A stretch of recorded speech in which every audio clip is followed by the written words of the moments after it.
Hello everyone. Welcome to our new live session. Just a few seconds until we manage to see if everything is working properly, and we are going to start our tasting and our reviews. Today we are going to review 7 wines from a few different regions, different countries, and it's going to be quite interesting. We are testing a few interesting varieties and regions, and we are going to talk about them and what these wines can offer. We are targeting today some better price and quality ratio wines, hopefully, and we are going to see which of these wines are worth trying or worth the money. So if everybody is connected, and I think they are in both of our live streams, then we can start the tasting. Our first wine today is going to be one of the most popular and most sold wines in the world. The region. This is a Pays d'Oc from France, from the Languedoc-Roussillon region. This region is one of the largest growing regions in France, and it sells almost the most bottles per year. I think it has almost 120,000 hectares of wine planted to the IGT Pays d'Oc, and it sells almost 800 million bottles of wine, which is absolutely crazy. And obviously these are lower ticket wines, entry-level wines, and varietal wines, all of them. So this wine region only sells varietal wines, so which means that when you buy a bottle of Pays d'Oc, you are going to see the grape variety on the label. So there are no blends in this wine region, and actually there are many grape varieties that are allowed for Pays d'Oc. I think there are like 58 grape varieties. Obviously the most popular ones are the big French classic grape varieties, both on the red side and white as well. On the white side we have lots of Chardonnay and Sauvignon Blanc, as we are going to taste today a Chardonnay. And on the red side, most of the wines that are sold from Pays d'Oc are Merlot, Cabernet Sauvignon, and Syrah as well. So most of these wines from this region are, as I said, on the lower price range, but it doesn't mean that these wines are bad. They have their place in the market, and as I said, they sell huge quantities. So it is, if we are talking in economical terms, it is quite an important wine region of France. So let's crack it open. And obviously, since they are more affordable, you can find amazing quality to price ratio wines in this region, and we are going to find out if this is one of them or not. So this is from the Antoine Durand winery, Chardonnay, as I said, and it's from 2023, quite young, but for this style of wine that shouldn't be a problem. And what else should we mention? So as I said, the Pays d'Oc is in the Languedoc-Roussillon region in the south of France, between Rhône and Bordeaux, but a bit southern. So let's jump into this wine and see what it offers. It has a quite reductive, nice color, very pale yellow, like I would say normal Chardonnay style. On the nose, it is quite typical Chardonnay.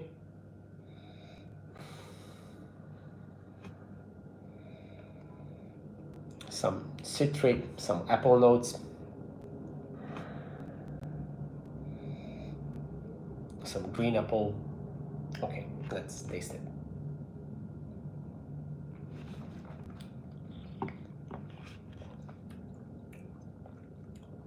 On the palate, quite crisp, really nice acidity, light body,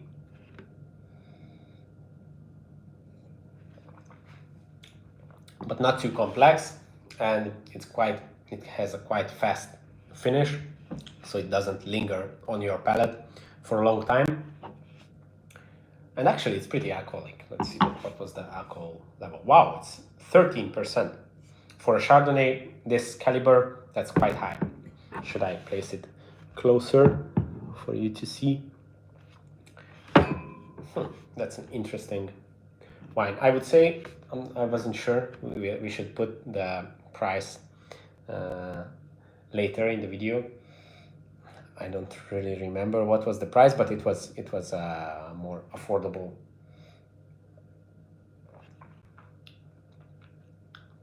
Quite fruity, really nice, round. It didn't see any oak, so it is purely reductive technology, probably in stainless steel. Very fast.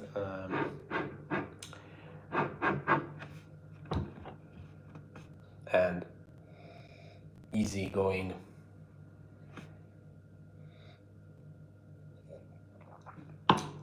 Okay, let's rate it, and we are going to add it to our database. We are actually working on a wine database where we are going to collect all of our ratings from the team, and it's going to be public and anybody can see it, and we hope that it's going to be a valuable resource for all the wine lovers out there. So as I said, it is pretty clear, nice, there are no wine faults, but on the other hand, there is no real complexity, and the length is also quite lacking, but it is, we should understand it in the proper context. I think this is an 84 point wine, so I'm going to rate this 84. Okay, today we had only one white wine for this session, so we are going to move on to the red ones. Let me change my glass. And let's see what is going to be the next one. We are going to rate 7 wines today, so the rest are reds, and we have quite a few interesting bottles and rare wines, so I'm really excited about those. Obviously, as you can see, all of the bottles that I'm going to review, they have already been opened, because we do a blind tasting session as well, and that's more of like an exercise round where we review wines and train our palate. So that's why they are already opened, and now we are going to talk about these wines. So the next wine is from Col Imperial. This is a Montepulciano di Abruzzo. Now, for those of you who might not be familiar with the Montepulciano di Abruzzo, we should clarify a few things, because this region can be quite confusing. So in this case, the Montepulciano means the name of the grape variety. So this wine is made out of Montepulciano grapes. Actually, in the DOC legislation for Montepulciano di Abruzzo, they are allowed to use up to 15% of Sangiovese as well in the wine, but most of it, 85% minimum, is the Montepulciano grape variety. But why is this important? Because there are other Montepulciano wines that are named from the region, because there is a region in Tuscany that is called Montepulciano, and some of those wines are also called Montepulciano, but those wines are not made from the Montepulciano grape variety, but from Sangiovese. So you shouldn't confuse them. And also there can be another confusing part, because there is another wine called Brunello di Montalcino. That's again a different story, and that is also made from Sangiovese. So Montepulciano di Abruzzo is the Montepulciano grape variety from the Abruzzo wine region. And Okay, let's crack it open. It was sealed with this wine pump, which I'm quite satisfied with. Obviously, we also use Coravan, but we try to preserve our argon gas for more interesting wines. And for these, and obviously, when you just drill with this wine pump, you just suck out the air from the bottle, and you can preserve it for a couple of days without worries. So let's see how is this Montepulciano di Abruzzo. Okay, the color is quite nice. What is the vintage? It's 2023. Really nice, typical color, quite young red with a very small purple hue, but I would say it's more red. Quite deep color, but it's not extremely deep like a Cabernet Sauvignon. Let's see how it's the nose. Okay, some red fruit aromas, some cherry, also plum, but not that intense. I would expect some more intensity from this wine. Okay, let's jump into it.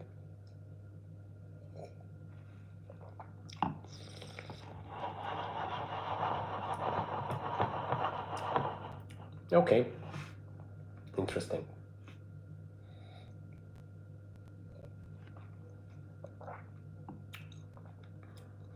So it has quite a light body. It is round, so it is balanced, but quite soft. I would say it's even a bit watery, so I wouldn't say that this is a great example of Montepulciano di Abruzzo.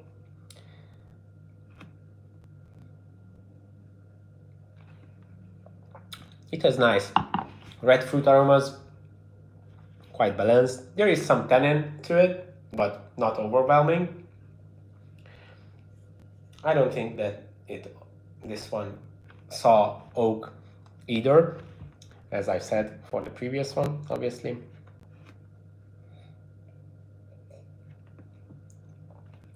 Nice, easy drinking red wine, but nothing really special. The finish is also quite fast, not really intense.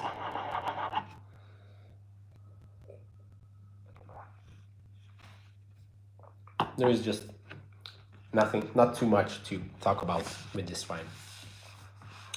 I would say it's even a bit disappointing. There is nothing wrong with it, but it's just not really there, not really intense. So let's rate it.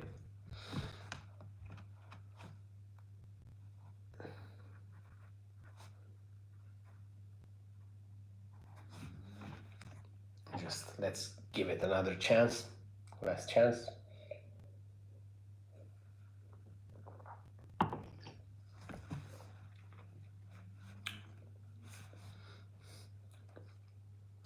I think I would say it's 83 points, or actually 83 plus. Okay, the next wine is actually also going to be Montepulciano di Abruzzo. Let me seal this back.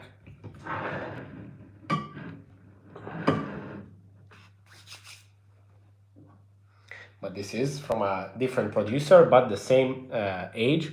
So we can compare these two producers. This is the Centoporte Montepulciano di Abruzzo. Quite interesting label. Not sure if I'm a fan or not, but it is quite an outstanding one. Let's let out the air from our suction seal, and let's see this new Montepulciano di Abruzzo. So same grape variety, same region, different producer.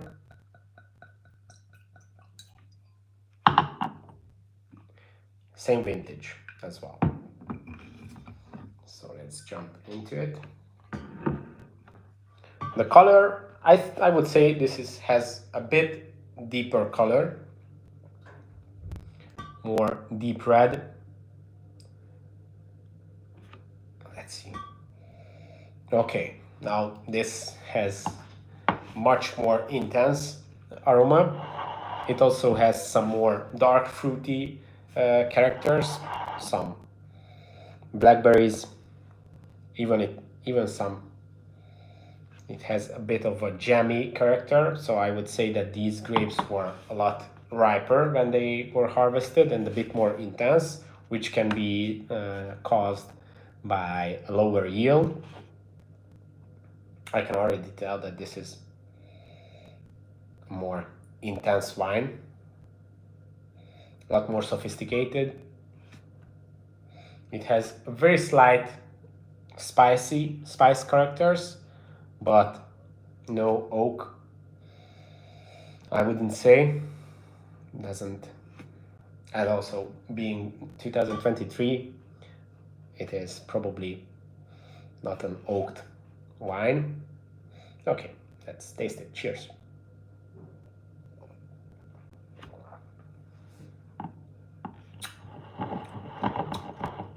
Okay, a lot bigger. The body is obviously bigger. The tannins are actually a bit harsher, but I think this gives this wine a more potential. I wouldn't say that this should be aged in a cellar for a very long time, maybe a few more years, because it's not that complex, but it definitely has more potential compared to the previous one. The acidity is really nice, and I think it also has very, very, very slight residual sugar, just a few grams. It has this very, very slight and soft sweetness to it.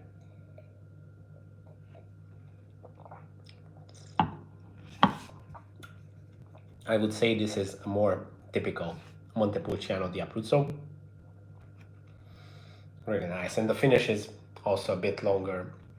I mean, by no means, don't get me wrong, this is also not like an extremely complex wine, not a big wine, but in its range, I think this is a better example. So if you want to try an entry-level Montepulciano di Abruzzo, I would recommend this one from the two.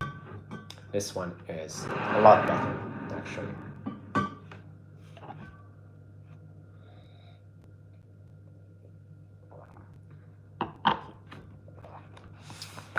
Let's rate it. Nice nose, quite intense, not extremely complex, but it has the character. On the palate, it is round, balanced, a bit of harsh tannins, but it has definitely a bigger potential. Centoporte.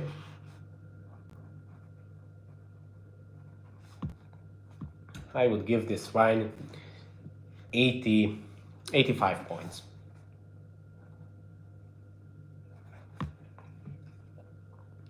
I'm not sure if I can see the chat right now, if you guys are commenting. I'm not sure if I can see it here, but if I don't see it, then I will respond afterwards. But let's actually see if it appears, if I open it up here. Just a second. Yeah, I will see it from here. Okay, let's go to the next wine, the fourth one. Actually, we are going quite fast today. So we are continuing the lineup with another red wine, but now we are changing countries again. This is from Spain. This is a Tempranillo, a Crianza from the Castillo di Solis winery. So Crianza is a category of in Spain that represents the aging of the wine. So in Spain we have multiple categories. We have the Jovet wines that are not required any aging at all, no oak, no bottle aging. With Crianza, this is the second category where you are required for oak aging, and bottle aging as well. For Crianza, you need 2 years of aging, and at least from those 2 years, you need 6 months in oak. And then obviously above that, you have the Reserva and Grand Reserva wines. The Reserva needs 3 years of aging with 1 year in oak, and the Grand Reserva needs 5 years of aging with 2 in oak, I think, or maybe 3, but I think 2. So yeah, this is the Crianza. Tempranillo is the flagship red grape variety of Spain. This is the most typical red grape. So let me grab a glass and see this Castillo de Solis.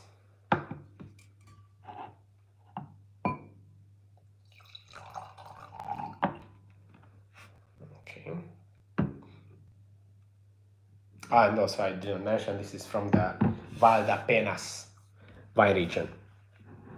So the color of this wine is quite a bit purplish. It's a very deep red and it has a slight purple hue. Let's see what does it offer on the nose. Oh wow, you can definitely feel the oak. I think it's even a bit too much, maybe. Interesting nose, some dark fruit characters, but I think it's a bit overwhelmed with this spicy, burnt, some vanilla character. Interesting nose. Let's see. Let's jump into it.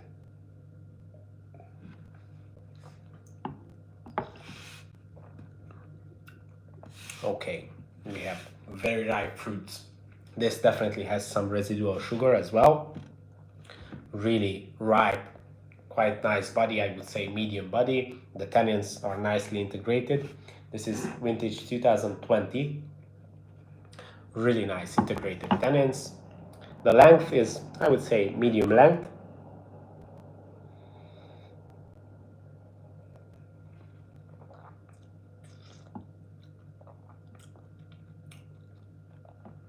Really nice, well-rounded wine. Not too complex, but it has all that it has to have in this style of Crianza. The nose is changing really fast. Now that I poured it, just from a few seconds of oxygenation in the glass, some decanting, it already opens up in a few seconds. Really nice.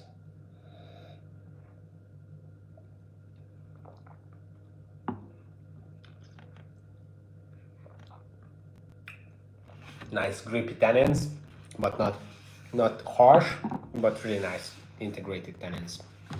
Okay, I would say this is the nicest wine of the day. I think we should rate this Castillo de Solis.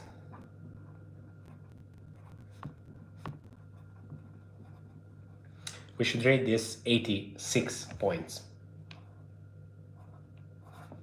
Obviously, not a Grand Reserva Tempranillo, but it's a really nice Crianza. Okay, this is the fourth wine. Let me push them a bit to the side.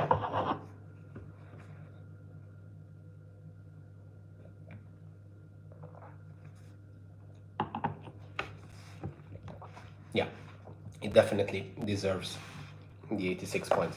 Okay, let's see the next wine. We are going back to Italy and we are going to taste a really nice Primitivo from the Puglia region. So this region in Italy is the region that is considered the Hill of the Boot. That is probably the easiest way to localize it for people who are not from Italy. So this is in the southern part of Italy, very warm climate, and it uses the Primitivo grape variety, which is also known in other countries, especially in the USA, as Zinfandel. So it's the same, genetically, the same grape variety. Zinfandel and Primitivo are the same things. In Italy, in its home country, it's called Primitivo, and it's one of the top grown grape varieties in the Puglia region. This is 2023, another young wine, but let's see how it performs today.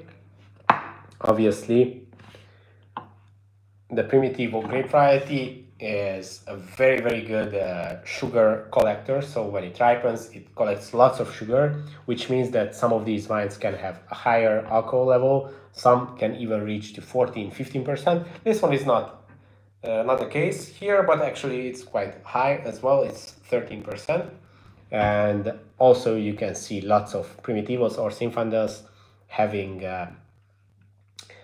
some residual sugar, so lots of these wines can be sweet as well, but this one is a dry version. But we are going to see how it performs today. Let's push these bottles to the side. I think someone commented, but it disappeared quite fast, so I couldn't respond. Sorry, let's see, how can I bring it back? Not sure. My phone is in a horizontal position and the chat disappears quite fast, which is annoying. Not sure how to fix it. I think it should appear here because I have opened the chat on the computer as well. When it appears, I will check it out and respond. Okay, so let's see this Primitivo. Okay, on the nose. Wow, it's quite nice. Lots of red fruit, lots of spice. Actually, it has quite complex aroma. It has this rich, sweet, fruity character, but it also has some tomato leaf, some greener aromas as well. It's really nice and interesting.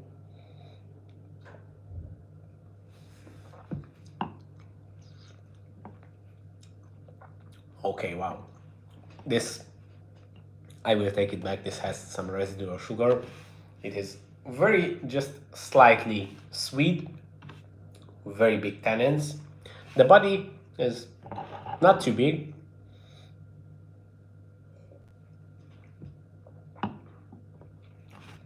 Really ripe fruits, lots of fruity characters. The sweetness, you can almost feel the warm Mediterranean weather and the grapes being so ripe and juicy.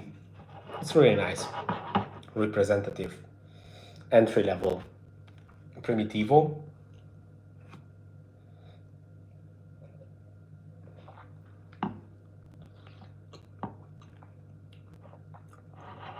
Nice. I would say short to mid length.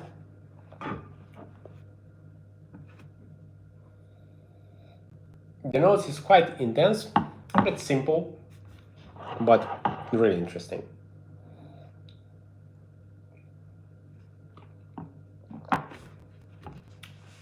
I think this is a representative Primitivo from the Puglia region.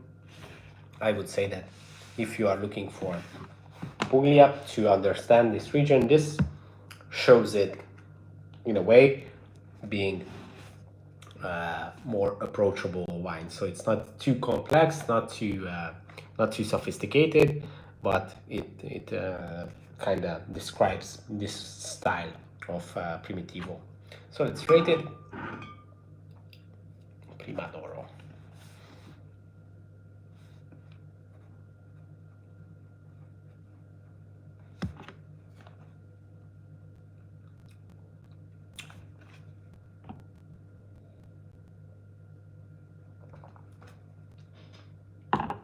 I'm looking to both sides because we are actually live streaming this rating session on both of our channels. On the Tsaparpa channel, this is the Tsaparpa channel, and this is the Wine Inspires channel. So that's why I'm checking both phones. But this is the first time we are doing the live streaming, the horizontal position. We only tried the vertical one previously, and for some reason here the chat does not appear.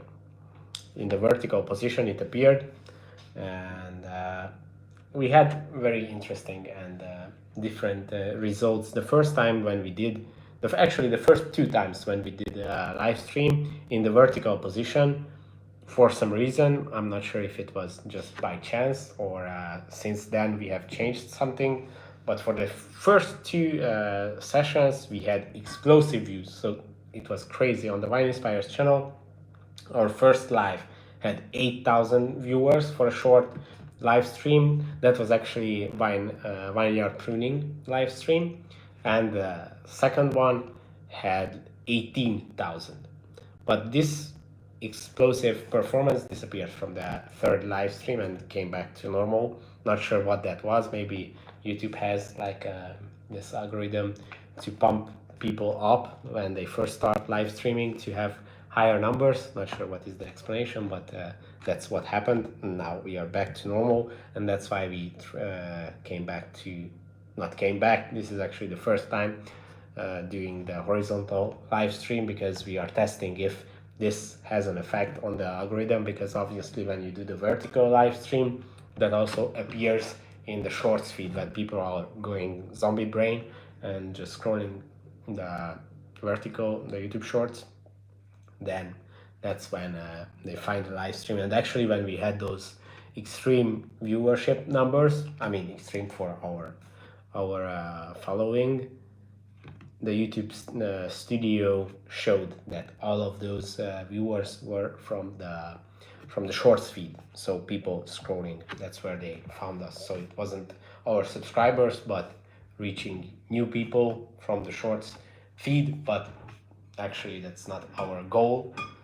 I mean, growth is always good, but we want to reach the people that already follow us and the wine lovers and our people. So we are not really focused on the shorts reach. And obviously when you reach people in this way, you reach lots of people that are not really interested in that. Wine is a quite niche topic, and when you reach lots of people, different age groups, even underage kids, those views and that viewership is not really valuable, because if the people that are starting to watch your live are not really interested in that topic, then they won't be coming back and they won't watch the live for a long time, and that is actually messing with your algorithm, so it's not really helping you in any way. So let's come back to our wine, our Primitivo from the Primodoro wine region, and let's rate it. I think I will rate this also 86 points. I think it's on the same level as the previous wine, the Tempranillo Crianza. Obviously different style, but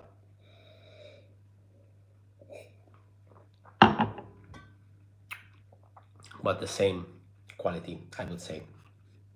Really nice, bold, fruit forward, but not an extreme complexity. But now the next wine is going to be an exciting one and an interesting one. This was a surprise for me. I have never seen such a thing. Should I reveal it? Or let's wait a bit more. So I was walking in the supermarket buying groceries with my wife and my daughter, and I saw a wine that I have never seen before. The wine was, I'm not even sure if it was in the wine section. It was probably in a different section, located in a different section. And on the wine label, it said that this wine is for barbecue and for cooking. I never saw such a wine that was saying that, like, so huge lack of confidence from the producer, and saying that this wine is not good for anything more than just cooking. Obviously this is like an interesting concept, because we all know that if you want to cook with wine, use wine in your dishes, you shouldn't use the lowest of the low quality. Obviously you should, but I'm also not saying that you should use Romanée Conti, but a decent quality wine is required to make a good dish. But yeah, this is an interesting concept, that this wine advertises itself with being a barbecue wine. it is also a Primitivo from the Puglia region, so this is a total coincidence. I mean, the order of the wines is not a coincidence. I have put this wine after this Primitivo for a reason, but really interesting, and we should compare it. I did not try this wine, so it is sealed. This is going to be the first time checking it. I'm really curious, but another thing that makes me even more curious is the fact that I looked up this wine online, and on Vivino, people were commenting very good things about it, and people were saying that this is actually surprisingly good, uh, obviously compared to the price. So this was $3, $3. So we should taste it and understand it in the proper context. But yeah, it's interesting. I never saw such a wine, a cooking wine. It is Primitivo. I don't even see. Oh, here is the winery. It's Scriptorem Primitivo from Puglia. Check it out. It says that it's a barbecue wine. These are all the dishes that you can make. They are recommending to use beef with it. Very interesting. Let's try it. Obviously, it has a screw cap. What can you expect from a $3 wine? Let's see. Maybe it's really good. Maybe it's shit. Let's see.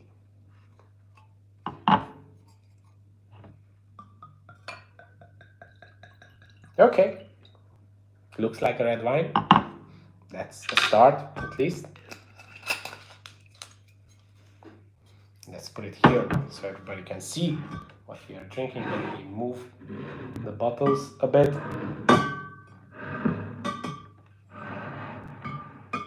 Let's see the barbecue Primitivo from Puglia. What can you do with a $3 wine?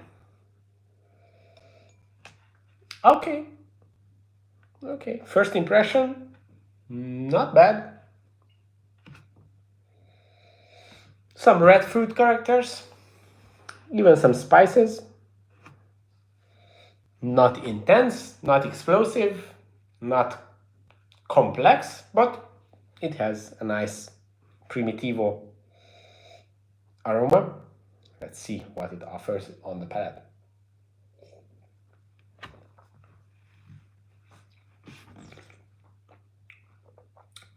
Well, now I can see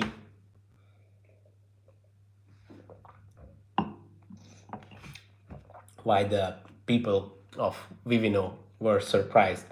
Man, I'm not saying by any means that this is a great example of a Primitivo, but I would also not guess that this is a wine that is advertised as a barbecue wine.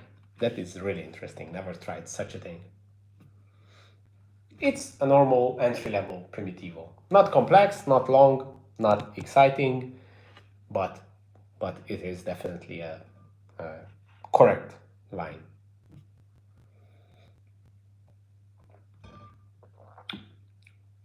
It has a similar style to the previous Primitivo, but lower intensity. Maybe that's all the difference. The nose is less complex, but similar style, and the palate is a bit shorter, the body is lighter, finish is shorter, but definitely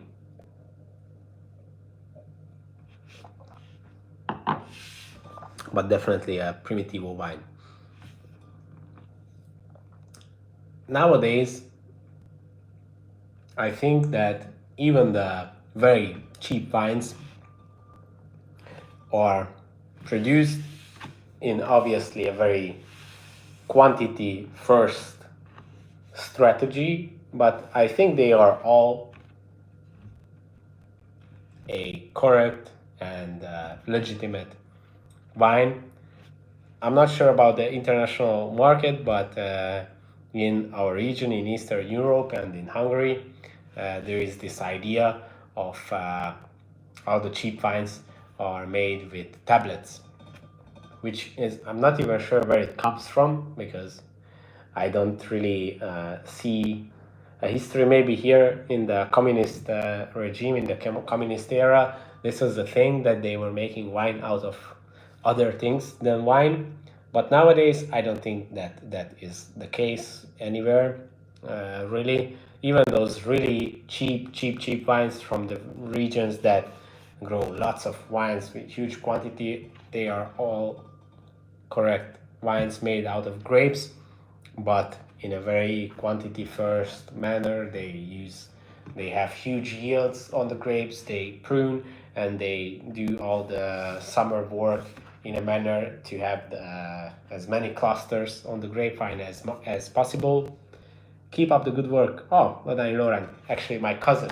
At least someone is watching. My cousin is watching. This is really funny. Welcome, Lauren. Thank you for watching. So, what was I saying? So yeah, all those very cheap wines are made with grapes with this strategy. These bottles are rattling all the time. What should I do?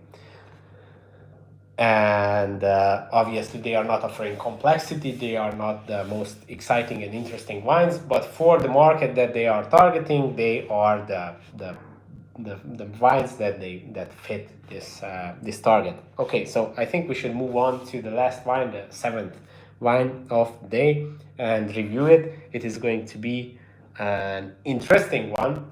Actually, I never tried this grape variety combination, and I one of them I never tried, and the other I tried once only at a class in Bordeaux when I was studying for my master's.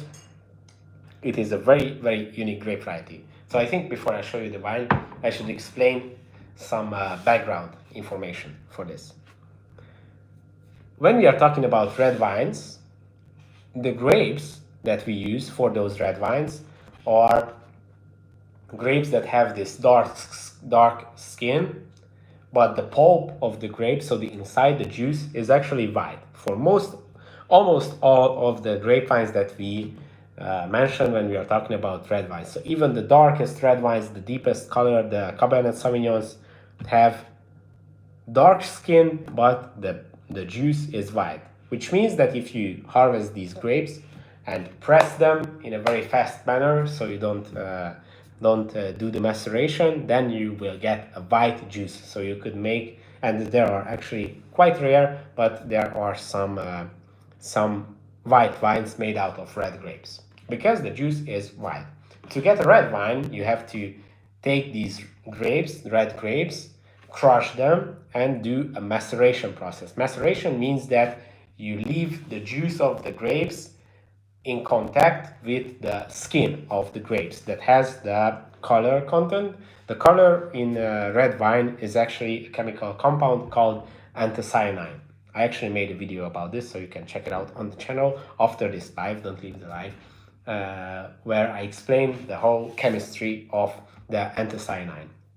But basically the goal is to extract these color compounds from the red grape skins into the wine. So that's where you get the color. Obviously there are different types of maceration. Historically, the main and the most popular way to macerate the red grapes and to extract the color was fermenting the grapes with the skin. So you just crush the grapes and leave them together with the juice while they are fermenting, and the fermentation creates heat, obviously, and creates alcohol, and these two factors, and obviously with time, can extract the color from the grapes. So why am I explaining all this? Because this is the general rule, but there are some exceptions. Some grape varieties, very few, and probably most of you never even heard about these grape varieties, called tinctorial grape varieties, meaning that the juice of the grapes is also colored, which is a very rare thing. There is one grape variety that is popular in this category. There are a few more varieties, but no one really knows them. One that is quite well known is Alicante Bouschet, which is a French grape variety, having this interesting genetics that the the juice of the grape has these pigments, the anthocyanins, meaning that you cannot make white wine out of these grapes, even if you crush the grapes and press them in the first minute after harvest, you will still get red wine. Obviously not that deep red, you would probably get more like a rosé or a claret, but still you cannot escape the colors because it is in the juice. So the next wine is going to be a wine that has this grape variety, Alicante Bouschet, but it also has another grape variety that I have never tried actually, even though it is quite popular. It is Touriga Nacional from Portugal. So this is going to be the wine that we are tasting. It is from Oceanus, from Portugal. This is a Reserva wine, and it has two grape varieties, Touriga Nacional and Alicante Bouschet. So this is going to be a really interesting experience. Let me show it to you. Touriga Nacional and Alicante Bouschet. So the Alicante Bouschet is the grape variety that I was mentioning, which has the colored pulp. Really interesting, really rare. So lots of people never heard about it, and even less people have ever tasted it. And the other grape variety, the Touriga Nacional, is a quite popular grape variety in Portugal. Some say that this is one native and one of the flagship Portugal grape varieties, and it is often compared to Cabernet Sauvignon. So that shouldn't be too surprising, but the Alicante Bouschet is quite surprising variety. So let's jump into it and see. Actually, let me see on the previous wine. Move everything to the side so you can see me, or maybe it's more important to see the wine. But let's taste this interesting cuvée of two rare red grape varieties. Okay. The color is quite typical, obviously, when you're talking about red wines. You can't really tell that it was one of them was Alicante Bouschet, this really colored grape variety, because as I've said, with maceration you can extract lots of color even from the grape varieties that do not have color in the juice. Okay, on the nose you can definitely tell that something interesting is happening here. This is very, very unique aroma. I couldn't compare it to anything else. A very unique, fruity, maybe a bit candy-like character. Some spices. Obviously, lots of red fruit. Maybe even a bit of tobacco. Really interesting and really unique. The intensity is not too high. I would say it is light to mid intensity, but it is a very interesting combination. Not too complex, but unusual. I think that's the word.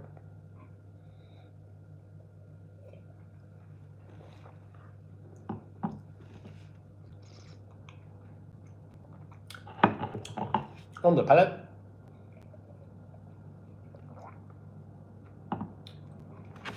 light to medium body. It has a very slight sweetness, like a backbone.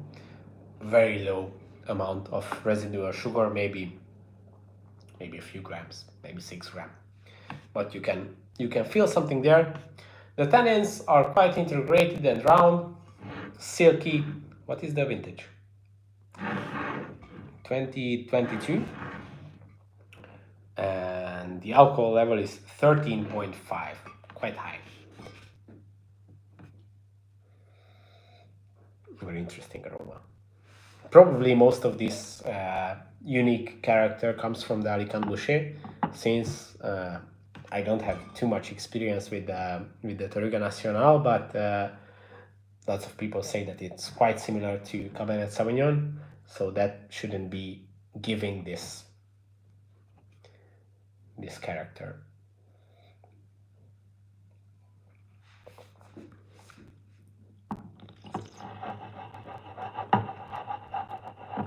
very slight earthy tones, maybe a bit of pepper.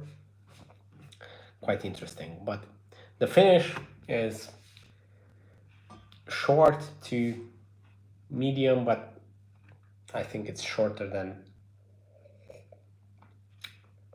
it should be. Really interesting Portuguese wine.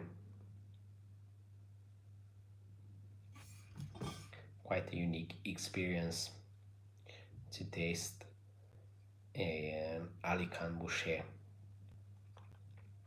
The label says that it's full-bodied. I would argue with that. I would say that it's more like a light medium body, but it's quite tricky because of the slight sugar content. Really interesting wine.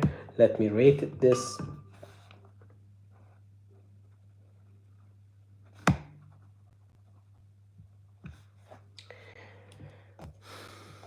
I think I will rate this 85 points.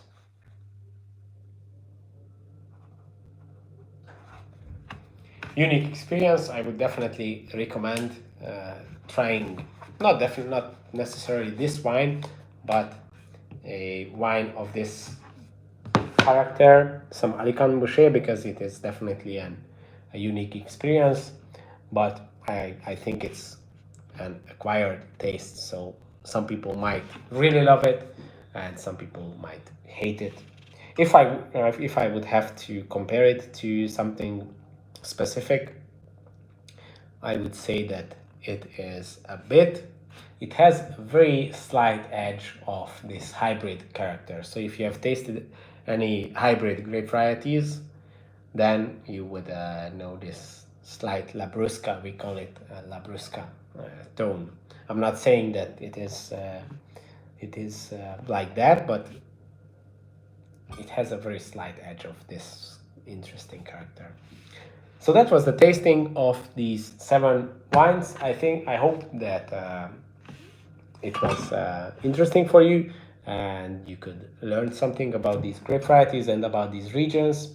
This was more of an entry-level wine comparison live stream. This weekend we are going to come with lots of interesting content and live streams from Düsseldorf. We are invited to the ProWines, which is the largest wine fair in the world. It is only open for people from the industry, which makes it even more exciting and interesting place to network, because you cannot just sign up. Only the people who can prove that they work in the industry can participate. But nonetheless, it has lots and lots of participants. On average, I think 50,000 wine professionals and representatives of the industry visit the ProWine. Around 1,000 wineries are going to be present, so it's going to be really excited. We are preparing for it. We have been preparing for it for weeks, and yeah, we are excited. This is going to be our first time. Thank you for the very interesting tasting. I love it. Do more content like this. Thank you, Fanny. I'm really glad that you guys have been enjoying the live stream. So yeah, that is what is going to come next week. We are going to do live streams, and obviously you can follow our journey on Instagram, and we are going to publish more polished versions of the whole event on our YouTube channel. Obviously, as this works, usually we go to the event. From the event, at the moment, we publish a few interesting in the moment in the